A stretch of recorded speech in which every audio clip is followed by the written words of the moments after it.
Deixa eu dizer uma coisa.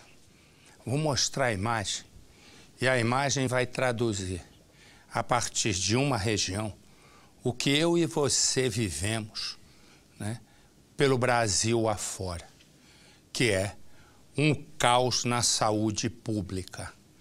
E esse caos é gigantesco. Hoje, inclusive, estava lendo uma entrevista, ontem, uma entrevista do novo ministro da Saúde, que eu espero que o presidente Michel Temer dê uma enquadrada nele. Porque tudo que se fala agora é de que as coisas estão sendo feitas, né, de acordo com a Constituição. E o novo ministro da Saúde diz hoje, diz aos jornais, numa entrevista, que agora que é preciso que entenda, mas é preciso mexer na Constituição brasileira, porque o Estado não tem condições de atender a população, né, do SUS. O Estado não tem condições de cumprir os seus deveres como manda a Constituição. No momento em que o país tem um novo governo e recria-se uma esperança de proteger-se toda a população e esquecer, né, aumentos de impostos e melhorar saúde e segurança, dizer isso é uma barbaridade. E essa barbaridade é refletida nisso. Me põe a imagem, não é? Solta a imagem, por favor. Você vai vendo.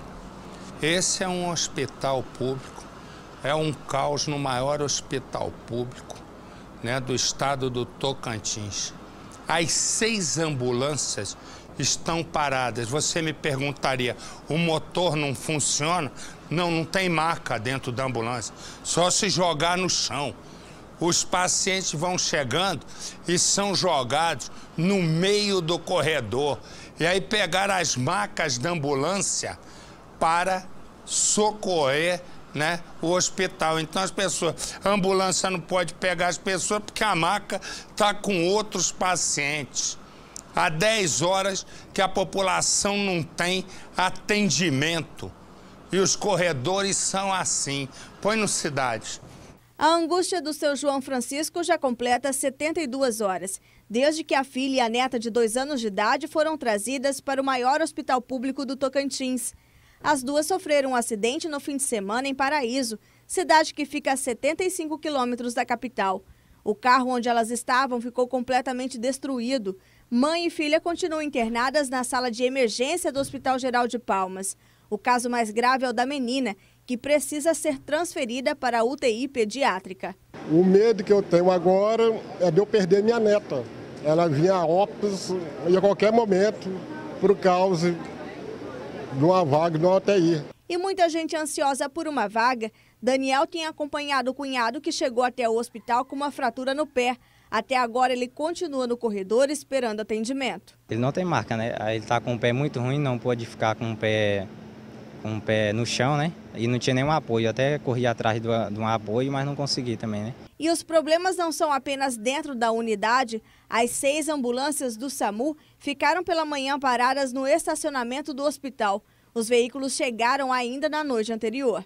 O motivo é que todas as macas que compõem a estrutura das ambulâncias do SAMU, tanto das unidades básicas como das unidades avançadas, ficaram todas retidas dentro do hospital. Com isso, já são mais de 10 horas sem o atendimento do SAMU na cidade e na região.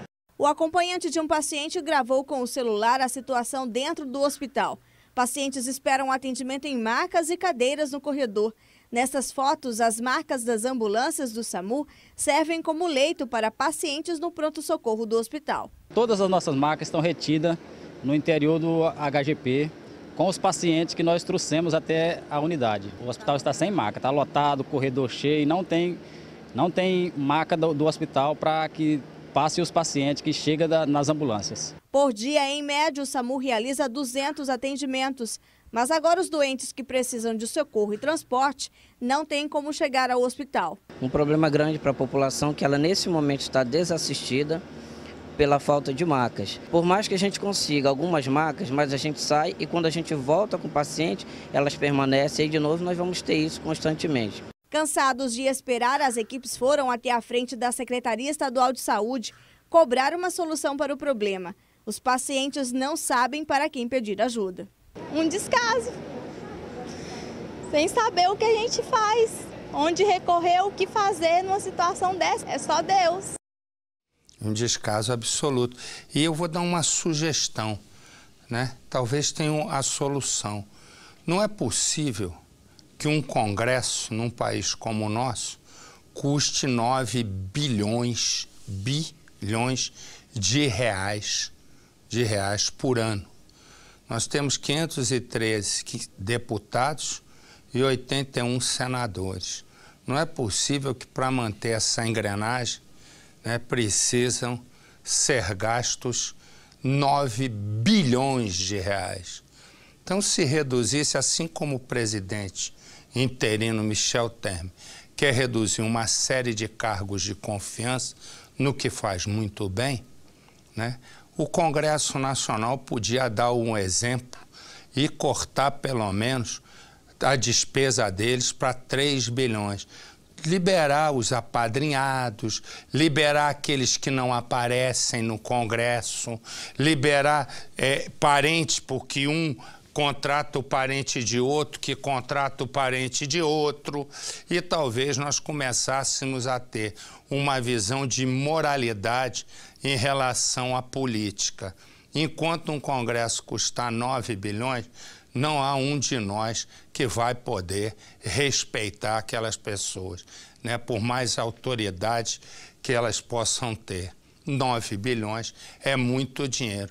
Se reduzisse tudo, teria dinheiro para a saúde, não precisava nem de CPMF, né? Já estava resolvido. E aí, no estado de Tocantins, a Secretaria de Saúde diz que já tomou todas as providências e conseguiu em outros hospitais mais leitos para acomodar os pacientes, né?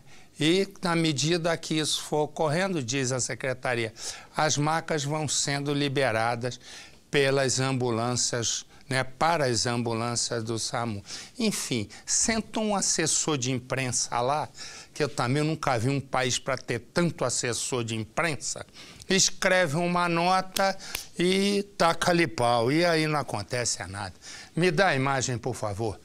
A imagem desse que você está vendo aí, ele está prontinho para embarcar para Portugal. Abre aí, corta aí. Essa é a mala, a alça da mala dele. Vamos lá, meu doutor, tira aí para a gente ver o que tem. Olha que beleza. Ele estava levando cocaína na alça? É mesmo? Olha que beleza. Ele pegou a cocaína de um boliviano e ia entregar em Portugal a outro boliviano.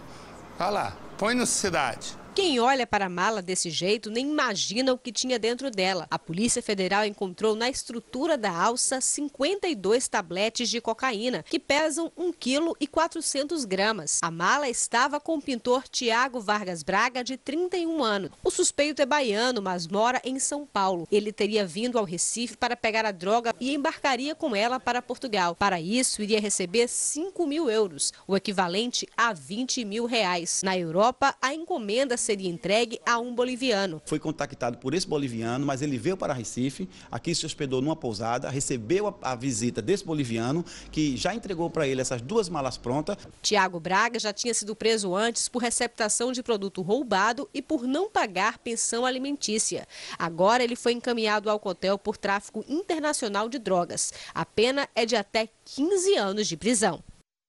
Me dá a imagem aí, você tá vendo 2 caras presos e, como sempre, deixam os caras esconderem o rosto. Tudo ladrão de carro. O último que eles roubaram, eles perderam a direção e bateram num ônibus. Agora eles não vão poder bater em nada, eles vão bater com a cabeça na cela. Põe no Cidade. Um dos bandidos é Cristiano Bonini Mendes. Ele é suspeito de furtar dezenas de carros em Franca. Um deles foi recuperado, é este carro cinza. Ele teve a ajuda de um comparsa para levar o veículo, mas na fuga acabou batendo o carro em um ônibus. O rapaz e o comparsa foram presos em flagrante. Algumas ações praticadas pelo criminoso foram registradas por câmeras de segurança. Nesta imagem, ele furta uma caminhonete que está estacionada em uma avenida de bastante movimento. Repare que ele tenta abrir a porta do motorista, mas não consegue. Ele então dá a volta e com uma chave micha abre a porta do passageiro. Rapidamente ele liga o veículo. Repare que ele tem uma certa dificuldade para dirigir e quase sobe em cima da calçada, mas consegue levar a caminhonete. Segundo a Polícia Militar, o rapaz é viciado em drogas e especialista em furto de veículos. Já tem várias passagens pelo crime e já ficou preso 2 vezes. A maioria dos carros que ele furta, ele vende por menos de R$400 e usa o dinheiro para comprar drogas. No último dia 14, a ousadia do ladrão foi ainda maior. Repare nessas imagens. O bandido dirige este carro bege que vai parar na rua. O veículo acabou de ser furtado, mas o ladrão quer outro. O alvo é este carro estacionado do outro lado da rua. O bandido passa na calçada. As imagens não mostram, mas ele vai entrar no carro. Ele tem a mesma dificuldade que teve ao dirigir a caminhonete furtada que mostramos no começo da reportagem. Repare que o carro dá alguns trancos, mas ele consegue levar o veículo, que é de um policial militar. E chegou uma imagem, me dá a imagem, por favor. Essa aí, ó. Essa é uma casa lotérica, os criminosos estão mantendo funcionários, reféns. A imagem é gravada. Com exclusivo, minha filha. Dá trabalho para fazer. Vai vendo, o policial vai pedindo pro bandido lá se entregar, botar a arma no chão. Botar a arma no chão, são 2. Eles vão se entregando. Repara, ó, já largou uma arma. Primeiro aí a se entregar, vai vendo Fagundinhos. Fechou, isso. Joga, mesma coisa, Agora tem ainda um. Pode vir de boa. Vem de boa. Vira de boa. Os 2 ainda estavam arrumados com o mesmo uniformezinho. Ó, guarda. Repare, eles se entregam. Olha o outro aí, ó. Fagundinho. Peraí, Neto. Peraí, segura a arma aí. Cadê a arma no chão? Tá aí? Fagundinho e Toninho. Cadê? Mostra a arma aí pra gente. Pega a arma aí, rapaz. Aí, olha a arma ali no chão. Põe no Cidade. A Polícia Militar prendeu 2 assaltantes no momento em que tentavam cometer um assalto em uma casa lotérica no centro de Ji-Paraná. A prisão dos assaltantes aconteceu quando a Central de Operações recebeu uma ligação informando a ocorrência. De imediato, todas as guarnições foram informadas e se dirigiram para o local. Quando os elementos perceberam que estavam sem saída, retornaram para dentro da lotérica e fizeram as vítimas de reféns. Então deixa a arma no chão, O cara lá pode deixar a arma no chão, fazer lá contigo não. Deixa a arma no chão. Vem você primeiro, depois seu amigo tá lá. Pode deixar a arma no chão. Coloca a mão na cabeça só. Pode vir. Aí. Não joga no chão não, joga lá assim. Isso. Aí, isso. Coloca a mão na cabeça. Agora pode vir de boa. Depois que os elementos se renderam, a polícia recuperou a quantia de R$ 2.321 e os elementos foram identificados como Leandro Dutra Marciano e Bruno Silva de Almeida, ambos de 18 anos. Me dá a imagem, você vai vendo, olha só. Os ladrões estão entrando, eles vão explodir um cofre entre as bombas de combustível. Eles só não jogaram o bairro todo pro ar por um milagre. Olha lá, ainda tá lá, ajeitando, ó. Corre, vamos ver a explosão. Olha, isso no meio, olha lá, foram embora. Quando eles viram a lambança que eles tinham feito, eles disseram, rapaz, nós vamos explodir o posto. Aí o outro disse assim, vamos correr. Aí o outro, corre, porque eu acho que eu botei dinamite demais. Mas você não sabia botar dinamite? Eu sabia, eu só não sabia quantos negócios eu colocava. E quanto você colocou? Tudo que eu tinha. Põe no Cidade. De repente, a explosão. O impacto foi tão forte que até as câmeras de segurança no teto do posto caíram. Os bandidos chegaram de madrugada. Eles estavam encapuzados. Armados, renderam um vigilante. Repare que um deles faz ameaças. Enquanto isso, outros 2 usam uma ferramenta para colocar explosivos no cofre. Eles acendem o pavio e correm. Poucos segundos depois, tudo veio abaixo. Dá para ver o momento em que os criminosos foram embora, deixando muita destruição, mas sem levar nada. O objetivo dos criminosos de destruir o cofre de aço, como a gente vê, não foi atingido. O local onde ficam moedas e notas está intacto. Apesar disso, uma bomba que fica bem ao lado foi destruída. E o risco de uma explosão ainda maior foi grande, já que bem abaixo da gente há um tanque de combustíveis. Uma ocorrência atípica, uma explosão, a meu ver, até envolvendo amadores, porque eles explodiram próximo ao posto de gasolina onde tinha combustível, né? Então o risco, até mesmo para eles, foi muito grande. Então a gente vê que são pessoas que talvez não tenham tanta experiência nesse tipo de situação. Do outro lado da rua, o portão de um depósito foi atingido. Até as latas de tinta foram perfuradas. A perícia esteve no local para recolher provas. De acordo com a polícia, os criminosos estão sendo procurados. Com medo da violência, funcionários do estabelecimento e moradores do bairro não quiseram gravar a entrevista. O posto fica perto da BR-040. A rodovia, segundo a polícia, pode ter sido a rota da fuga dos bandidos. Mas se a rodovia só tem ali, o único lugar que eles podiam fugir sem ser para a rodovia se eles estivessem ali, porque eles iam para o céu. Bandido para tudo que é lado. Fagundinho lá meteu três bananas de dinamite para explodir um cofrezinho que anta, hein? Não dá para dizer que é uma quadrilha especializada, né, Marcelo? Aliás, são especializados em lambança, né?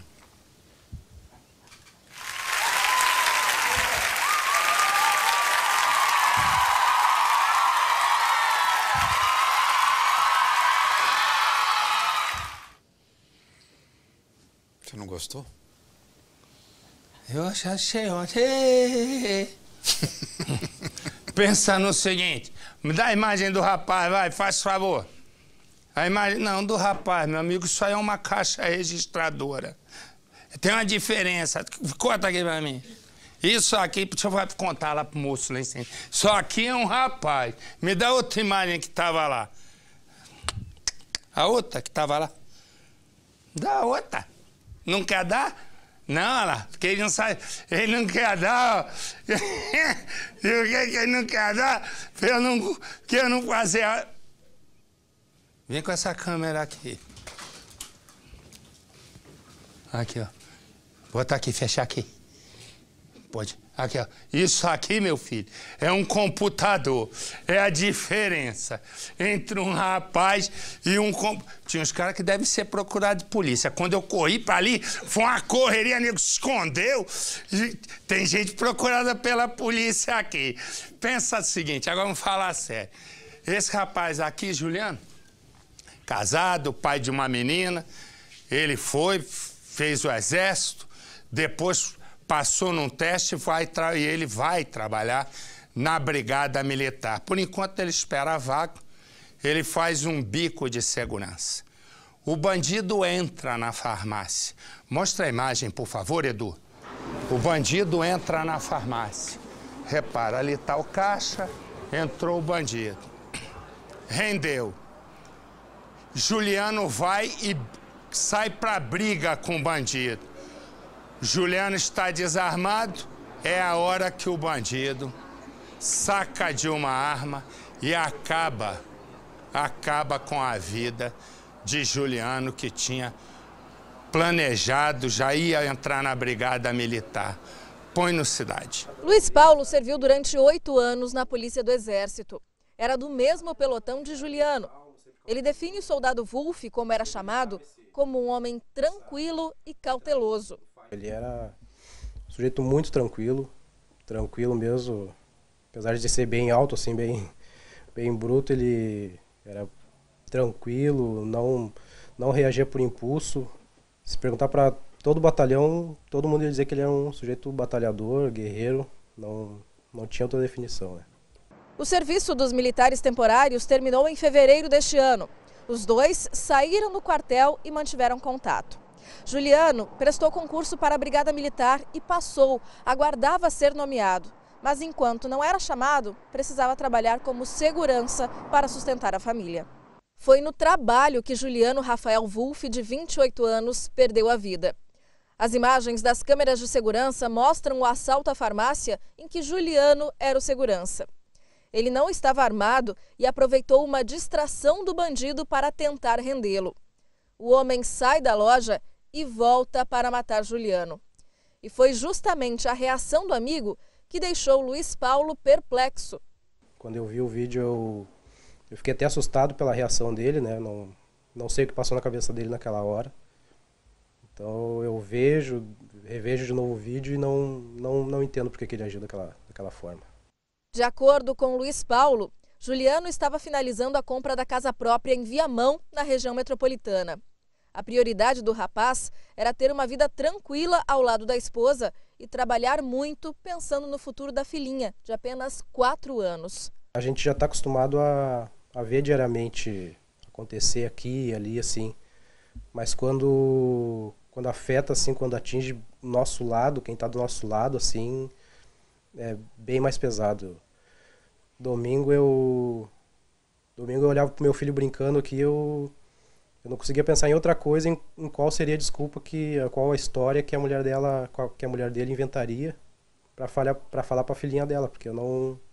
Sabe, qual a história que ela ia inventar, contar para ela porque o papai dela não ia voltar.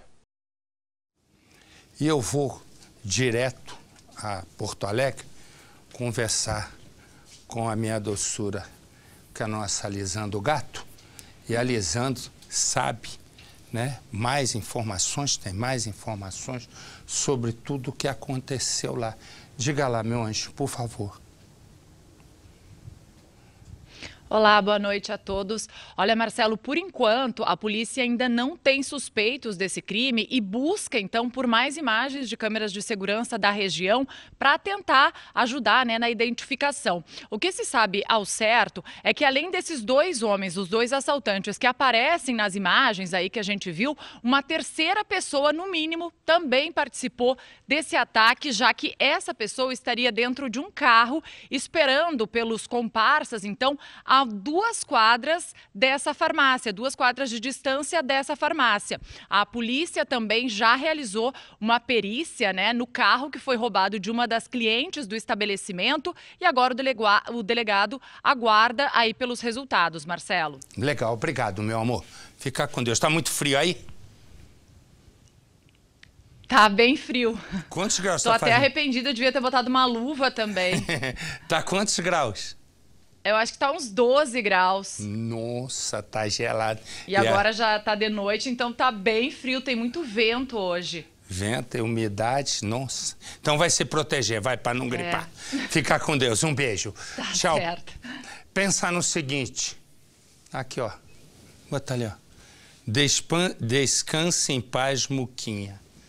Ó, ele chama Samuel. Duas quadrilhas estão trocando tiros. E Samuel está voltando, né? Volta do trabalho quando ele é atingido por uma bala, né? Que se convencionou chamar de bala perdida. Ele morre, né? E eu estou mais convencido que cada vez menos essas balas são perdidas, porque elas são tão previsíveis, né? Porque a todo instante, ou é traficante brigando com traficante, e no final quem paga é uma pessoa de bem que não tem nada a ver com isso, ou são essas incursões criminosas, em alguns momentos, da polícia que sai trocando o tiro com traficantes no meio de comunidades onde a maioria das pessoas é trabalhadora, é de bem, e aí, né, eu vou te dizer uma coisa, se eu comando um estado, eu diria, ó, pode invadir a comunidade que for, mas num trabalho de inteligência. Vocês localizam quem é quem, infiltram lá, localizam quem é quem. Hoje tem jeito de fazer isso tudo. Os caras colocam esse aviãozinho drone, né? Controle remoto, filma tudo, o cara nem vê o aviãozinho. Resumo, entram para fazer espalhafato, para a imprensa acompanhar e para dizer que eles estão combatendo o crime. Eles são os governadores. de alguns estados. E quando, na verdade, eles estão colocando em risco a vida de cidadãos que não tem nada a ver com crime. E uma vida de inocente não vale a vida de um criminoso ou a vida de um bandido preso. É preciso trabalhar com inteligência e não é sair dando tiro para todo lado. Se bem que, nesse caso aqui, é um confronto entre quadrilhas rivais. Põe-nos Cidade, por favor. O clima entre parentes e amigos de Samuel era de dor e desesperança. Eles não acreditam que a justiça vai ser feita diante de mais uma morte em consequência da guerra do tráfico na cidade. A gente assiste na televisão quando eles falam assim, eu quero justiça, eu quero justiça. Não tem justiça. Samuel Santos tinha 49 anos. Era considerado um trabalhador exemplar e pai de família dedicado. Ele morreu vítima de uma bala perdida em um confronto entre bandidos de facções rivais. Tudo aconteceu quando chegava em casa, no Morro do Juramento. Tinha sido mais um dia de serviço pesado como motorista de transporte alternativo na região da Tijuca, também na Zona Norte. Ele era realmente uma pessoa do bem, trabalhador, educado, brincalhão e super família, o tipo de pessoa que reúne a família para churrasco, para comer, para se divertir. Os moradores registraram o barulho dos tiros. Vários áudios revelam a violência imposta pelos bandidos. Rebenta, arrebenta, rebenta, rebenta tudo, meu irmão. Quebra tudo. É o bonde do rato, mané!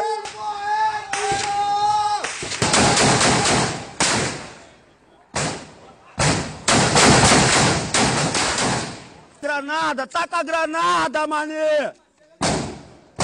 O fim de semana foi marcado por mais uma morte durante um novo confronto. Segundo a polícia, os agentes entraram na comunidade e foram recebidos a tiros pelos traficantes. Depois do tiroteio, a equipe encontrou um suspeito caído com uma pistola ao lado, vestindo uma touca ninja e um colete à prova de balas. Ele chegou a ser socorrido e levado ao Hospital Estadual Getúlio Vargas, mas não resistiu.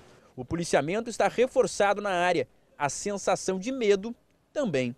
A gente ouve isso, assiste na televisão e a gente acha que nunca vai chegar na gente. E aí quando chega, você fica refém de uma violência que você sabe que amanhã pode acontecer de novo. E essa é a maior verdade, né? E vai continuar assim. E vai continuar por quê? Vai continuar primeiro. Tinha que fazer uma urbanização nesses lugares. Criar escolas técnicas, né? Criar incentivos para o esporte, creche, enfim, são tantas coisas para fazer. E aí se você me disser, não, mas o governo vai gastar uma fortuna, não. São coisas simples e baratas.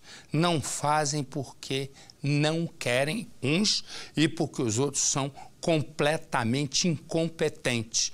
Só são competentes na hora que vem pedir o meu e o seu voto. Aí são de uma competência. Uma imagem, troca aqui para mim, Edu, faz favor. Esse mestre Edu é craque, hein? Deixa eu dizer. Bota a imagem paradinha ali, mestre, faz favor. A imagem que você vai ver aqui, essa reportagem, ela não tem lá nem muito significado. Porque vai entrar um ladrão nessa farmácia e vai levar R$1.500, né, que estavam lá. A questão é uma só. Essa farmácia funciona há 28 anos e nunca tinha sido assaltada. Tinha que mandar uma placa, né? Porque eu não conheço uma farmácia que não tenha sido assaltada. Eu, pelo menos. Essa aqui funciona há 28 anos, é a primeira vez. Diz que sempre tem uma primeira vez. Põe no Cidade. A funcionária fica com a arma apontada para o rosto. Mesmo sob ameaça, ela ainda puxa o teclado do computador para esconder a gaveta onde está o dinheiro. O bandido pega primeiro um cesto onde tem apenas papéis. Logo depois, ele encontra a gaveta, abre e pega todas as notas. É tudo muito rápido. Do outro lado do caixa, a atendente está desesperada. Depois do roubo, ela volta, olha a gaveta vazia e lamenta. A ação do bandido durou menos de 20 segundos, mas deixou um prejuízo de mais de R$ 1.500. A farmácia fica bem em frente à rodoviária de Boa Esperança. No momento do assalto, cerca de 8h30 da noite, o movimento no local era pequeno e pode ter sido justamente esta tranquilidade que contribuiu para a escolha do alvo. As câmeras do lado de fora registraram o bandido antes dele entrar no comércio. Na imagem, o homem ainda está sem a touca. Ele finge que vai usar o orelhão, sai por alguns minutos e depois volta. Ele deixa para esconder o rosto só quando se aproxima da porta da drogaria. Apesar de algumas lojas vizinhas estarem abertas na hora em que o crime aconteceu, ninguém percebeu o roubo. Nós conversamos com o dono da farmácia. Ele cedeu as imagens das câmeras, mas preferiu não dar entrevista. Em 28 anos de funcionamento, o local, que fica aberto 24 horas, nunca tinha sido assaltado. Essa foi a primeira vez e já deixou todos aqui apavorados. A funcionária mesmo que foi vítima do criminoso já não quer voltar mais para trabalhar. Esperança de recuperar o que foi levado, o dono não tem. O que ele pretende fazer já nos próximos dias é adotar algumas medidas para coibir a ação dos bandidos e também reforçar a segurança do local. Como, por exemplo, melhorar o sistema de câmeras, colocar grades nas portas durante a noite e também contratar um segurança para ficar aqui o tempo todo. A quantia que vai gastar neste investimento ainda não foi calculada pelo dono, mas pode passar de R$10 mil. Nós viemos até o quartel da Polícia Militar, mas ninguém quis dar entrevista para comentar o caso. Os policiais assistiram o vídeo do assalto, porém as características do ladrão não batem com a de nenhum criminoso conhecido aqui na cidade. A suspeita é que ele seja de fora. A PM até desconfia de um homem que estaria rondando as lojas do centro da cidade nos últimos dias, mas até agora ele não foi encontrado. Há 28 anos. A primeira vez assaltado é zebra em Faraó. A rotina seria o contrário, né? Foi assaltado até mais de 30 vezes, como é comum em alguns lugares. Comum em tudo que é lugar. Óbvio que ele falou. É isso. Este é o pai, a mãe e o filho. Está tudo preso. Está tudo preso. Porque um empresário vai chegando quando 2 bandidos numa moto vão lá e sapecam o empresário de tiros. O empresário ainda consegue sair do carro, pede ajuda e sobrevive, né? Dias depois do ataque, o empresário recebe uma mensagem no celular dizendo o seguinte: isso é para você não mexer mais com mulher casada. A polícia foi, leu a mensagem e descobriu, mas também vocês são burros, né? Que o aparelho usado para enviar a mensagem pertence à empresa dos 3. Podem relixar à vontade, se quiserem. Aí a polícia investiga. Pai, mãe e filho devem uma grana daquelas para o empresário. Exatamente isso. A polícia, então, fecha a investigação, coloca os 3 na cadeia e até agora já sabe, inclusive, né, quais foram os atiradores, os motoqueiros, só que ainda não conseguiram localizar os atiradores. Põe no Cidade. 25 de novembro de 2015, quase 5 horas da tarde. O veículo sai de um estabelecimento comercial, para no semáforo para fazer o retorno. Outros carros também param. 2 homens em uma moto se aproximam. Eles disparam várias vezes contra o carro. Ferida, a vítima sai do veículo, atravessa a rua e pede socorro. A vítima foi o empresário Luiz Gonzaga Sartori, de 50 anos. Ele foi atingido por 5 tiros e socorrido por um amigo no mesmo carro onde sofreu a tentativa de homicídio. Com o início das investigações, a polícia passou a trabalhar com 3 hipóteses: crime passional, tentativa de latrocínio e execução, já que a vítima costumava emprestar dinheiro. Em dezembro, Luiz Gonzaga recebeu uma mensagem no celular que o ameaçava por mexer com mulheres comprometidas. Essa mensagem foi fundamental para a polícia chegar até os suspeitos.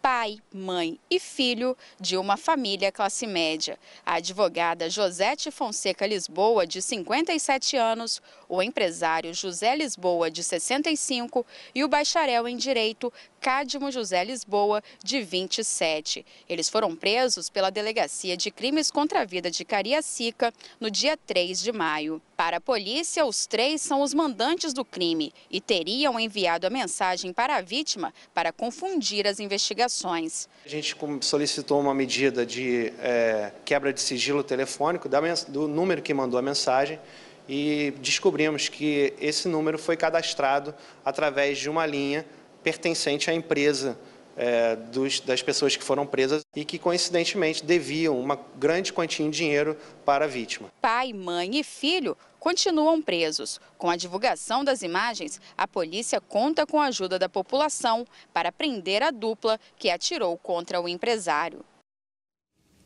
A imagem que você está vendo é de um rapaz que se chama Wesley. Wesley tem uma única paixão: a paixão por motos. E ele vai economizando cada tostão para realizar o sonho de ter uma moto extremamente potente. Naquele dia, ele vai fazer um passeio com os amigos. E o passeio há de se tornar um momento trágico. Qual? Eu volto já já.